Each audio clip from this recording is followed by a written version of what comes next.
So happy New Year. I haven't seen you since last year. It's 2019. And I had a couple of things I wanted to talk about to you, whoever you are, you 4 or 6 people. Um, First of all, I wanted to talk about how, okay, so eyes to see and ears to hear, which is, I guess, kind of like a biblical mystery, but for some people, maybe it's not for you. And even if like you still think it is, maybe you're one of those people who, um, okay, here's an example. There is this movie called The Crying Game that came out in like 1993 or something. And I went and saw it by myself when it came out. I took my son to his grandparents' house and I had like a night to myself. I was still with his dad at the time, and everyone was like, it was a popular movie, and everyone was like, oh, there's this big twist at the end. There's this big twist. And I went and I saw it, and I knew instantly that the guy who was being a girl was a guy. I just knew. And so all the way until the end of the movie, I was waiting for this big twist, and that was it. I just saw her hands, and I was like, oh, that's a man. It wasn't. So I was like, wait, what? Where's the big twist? So having eyes to see can be a little bit like that in my experience, I think, sort of. I think that you can see things so clearly sometimes with the stuff with God and seeking, and not that very important to say that that doesn't in any way mean that because you have these eyes to see and you don't even that everything's great and you have a one up on everyone else. You're still, in my experience, I'm talking about me, still like have all this stuff you have to work through, and you're still a jerk, and you still hate yourself. Like there's still all the stuff, but you can see more clearly like a lot of the secrets and the mysteries of Scripture, and like almost like where you're like, so I'm sorry if that doesn't make sense, but I'm just going to keep talking. So the disappointment that you can feel, or the when you think like this stuff is so obvious, the teachings of Jesus are so obvious, like what he was saying and what God seems to be like as given by the Bible. Obviously not all of it, by the way, for real, especially like, Old Testament stuff and a lot of the things that people who were inspired, the things that they say that I know are not right. Like, because one person put it really well. It's there's compassion is the key. Humility is the really big key, but compassion and like yeah, okay, it says all this stuff, but are you gonna be like the guys in the Bible who were like, this is the law and how can you do that? And when Jesus was basically like, yeah, but okay, come on, have a heart, white, and that was what was missing for mysterious reasons that I don't understand why. So like I have people in my life who have always said, up until these last 5 or 6 years, like I have said before, if you have watched, you need God and you need Jesus, and I know what you need. What you need is God, and you're on the prayer list, and blah blah blah, right? And so then when I had the thing, when I saw it and had all this stuff happen, they kind of assumed that I would just fall in step with what they were already doing. And when you have people who are very professed Christians who will say without a hesitation, yeah, I'm a follower of Christ and I believe in the Bible. I believe it. It's God's word. But haven't actually really read it. First of all, haven't really read it. It's almost like, and I do have to be really careful because judging and stuff, like, okay, here, I'm going to take a tangent. very recently, I was talking about someone in my family who has hot flashes. I'm 47, so I'm starting to go through like menopause or whatever, the beginnings of it. And I said, yeah, this person's so dramatic. She's always like, hot flash. Immediately, I started getting hot flashes, and for the last 2 weeks, and I've tried to say I'm sorry for that. I'm having really bad hot flashes. So my point with that is that if you are a seeker and your God is there's a lot of discipline. So, but what I want to say is like there are people who are like, but they, the people who are like, yeah, I'm a Christian and I believe in all this stuff, but they haven't really read it because they don't want to suffer. They don't think they're going to have to suffer, and they don't think God would do that to you. And you know what? That's up in the air. I have my own feelings about it. Like, I don't, suffering seems to be something that's necessary for change and growth. I don't know why it has to be that way, but I guess that's part of the mystery. But, and also will like, be racist and support Donald Trump. And in my opinion, the way I think, and I'm just going to say it because it is what I think, what I feel, and that's important, I guess. Like, I don't know how any Christian could support a person who's literally has said his favorite Bible verse is an eye for an eye. And it's funny because that's like the one verse that Jesus said, you have heard it has been said, an eye for an eye, I tell you turn the other cheek. And I think I've probably mentioned that before. But so like, I don't know if you're a Christian. So like my experience has been so intense and so real that the thing is you can have I guess there's just this like surface thing that can be Christianity, and then there's this deeper thing. And my point is that eyes to see and ears to hear is that possibly I didn't do anything. It's not because of me being anything that I can see things or hear them. It's I guess a gift. It doesn't have anything to do with me. It's not. So the people who can't see, it doesn't maybe have anything to do with them either, but it's so hard not to be angry at them. But like they can't help it because if they could see, then they would think differently, right? And that's hard because especially when it's like your parents who have caused you like these very deep wounds. If you had that, not everybody has that. I do.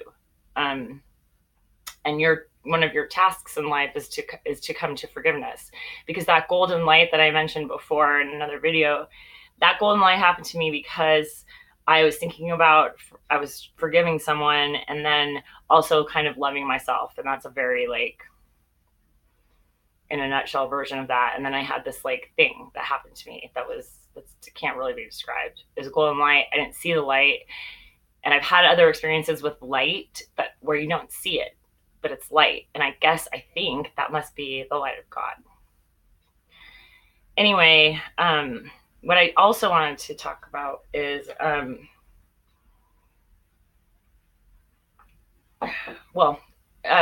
that I mention all the time about how all this stuff happened to me and I was humiliated.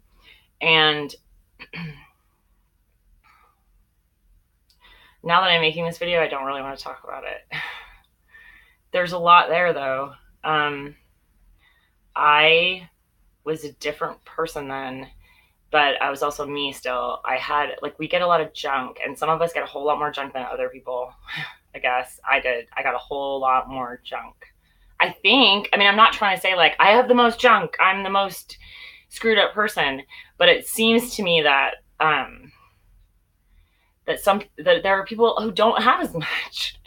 And so their road, their path, while difficult, because following Christ and seeking God is a difficult path. But for some people that I have read, like it's not so difficult. Always difficult, but maybe not as painful. I don't know. For me, it was really, really, really painful. And I had to have these things kind of like, it says in there, like every son whom God receives, he scourges. It also says Do not be surprised at the fiery trial that comes upon you to test you, as though some strange thing were happening to you. And I've mentioned that before, but I don't expect whoever's watching this to have like watched all my videos. And that was like one of the first times when I read that verse. And I did know the Bible fairly well for like, a non-practicing whatever religious person, Christian. But I had never heard that. When I read that, I was like, oh my gosh, that's exactly what it is. I'm surprised at this strange thing that's happening to me. And,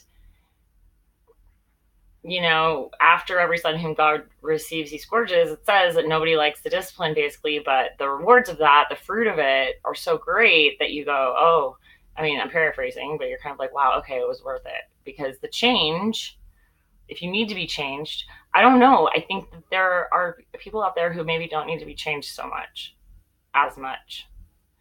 And then there are some of us who need it really, really bad. And that's what I wanted. I wanted the change. I wanted the thing it talks about. I wanted the transformation of the inner man. And I knew that that's what it was talking about.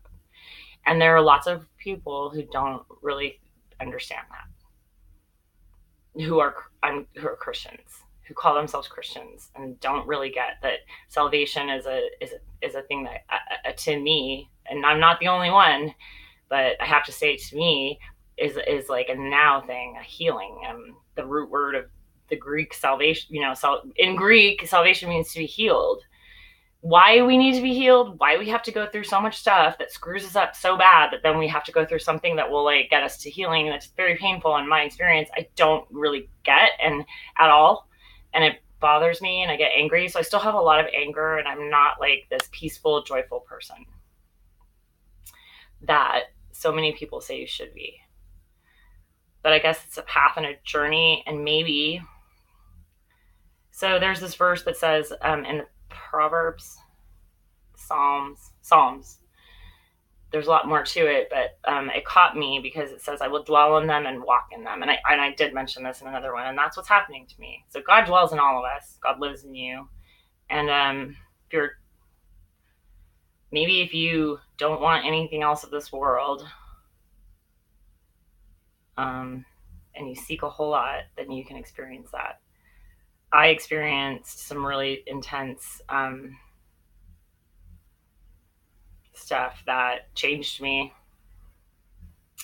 And I'm going to talk about it in another video, even though I wanted to talk about it right now. I just don't.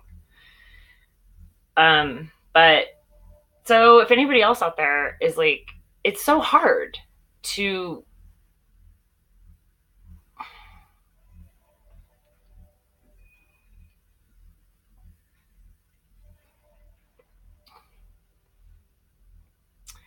have people who are like, that's not God.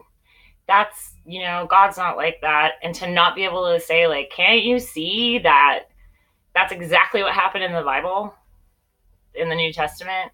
That's not God. God's not like that. We know God. This guy is a, demon, Beelzebub, like, whatever, let's kill him. Because that's not God. And so now history repeats itself. And some of the very people that I know anyway, who are like, God's not like that. It's not God. And yet, that's all. I guess I'm gonna stop talking. Super short video, and thanks for watching. And you know what? Not thanks for watching. I make this stuff so that I can talk about things that I can't really talk about with anyone because nobody's interested. I'm really angry about that sometimes, and that's something I'm working through and growing out of, is getting angry. But when I'm like, nobody cares, like nobody cares, no one's interested, I can try to talk about it to people who are very close to me and who claim to what I, believe and stuff, and I can try to talk about it, and it just gets blown off like, oh, she's just crazy, and we'll listen to her. Like, and I'm experiencing the supernatural power of God in forms of healing, and like in ways that and nobody really actually is that interested in it. And so that's that. Anyway, thanks for letting me talk. And I hope what I meant was, that anybody who finds their way to this video, any videos that I make, will get something, that is helpful to them, because I have found few, but some people who are, I'm like, oh, wow, I'm so glad that's there, because that has helped. And a lot of it lately, really, the turnaround over this Christmas period has been Ted Nani. He speaks of, Orthodox, ancient Christianity and old things, and not this like pop culture Christianity that is the Western world, and is, I think, one of the main reasons for such a rise in atheism, because that's, people are, it's a response to that. So can you blame them? You know, anyway, that's I mean, come on, right? So anyway, that's good. That's it. I say anyway a lot, and it's really cold here. Like, it was like 9 degrees the other night, but it's pretty because it snowed a bunch, and because it's so cold, the snow is staying. And I've never lived like in a city environment where there's snow on the ground for like weeks at a time. I'm from California mostly, and it just doesn't happen there unless you live in like the Sierras, which I didn't. And I find it very beautiful because like there are all these little boxwoods at this place down the street, and there's a lot of beautiful architecture here. And there are all these boxwoods, and they all have like icing hats on them of snow, and it's very pretty. And I think I would take like the 20 degrees it is right now here over 100. It's cold, but you can just put on a bunch of layers and be snuggly. Anyway, that's it. Uh, I will talk about the other stuff, because I did want to talk about the things that happened when I saw it and when I got humiliated and what it was like. Um, and humiliation, I don't think everyone has to be humiliated. I don't. I think that I did, because I was being very grandiose, and I didn't know that, and that had to be cleared, wrung out of me, beaten out of me, kind of. But that's hard. I don't want to think about it that way. It doesn't feel good to think about God that way. So much of this has to do with your interpretation of it, how you experience it, based on who you are inside. And who I am inside has been filtered and refined. That's also in the Bible. It's Daniel, many will be purified and refined. And it's like burning off the dross, like all of those metaphors, the chaff and the wheat. It's, I have, I, it happens. Some of us have more dross and chaff and stuff that has to be burnt, junk that has to be burned off, than others. So, Happy New Year. And that's it. I'm out. Sayonara.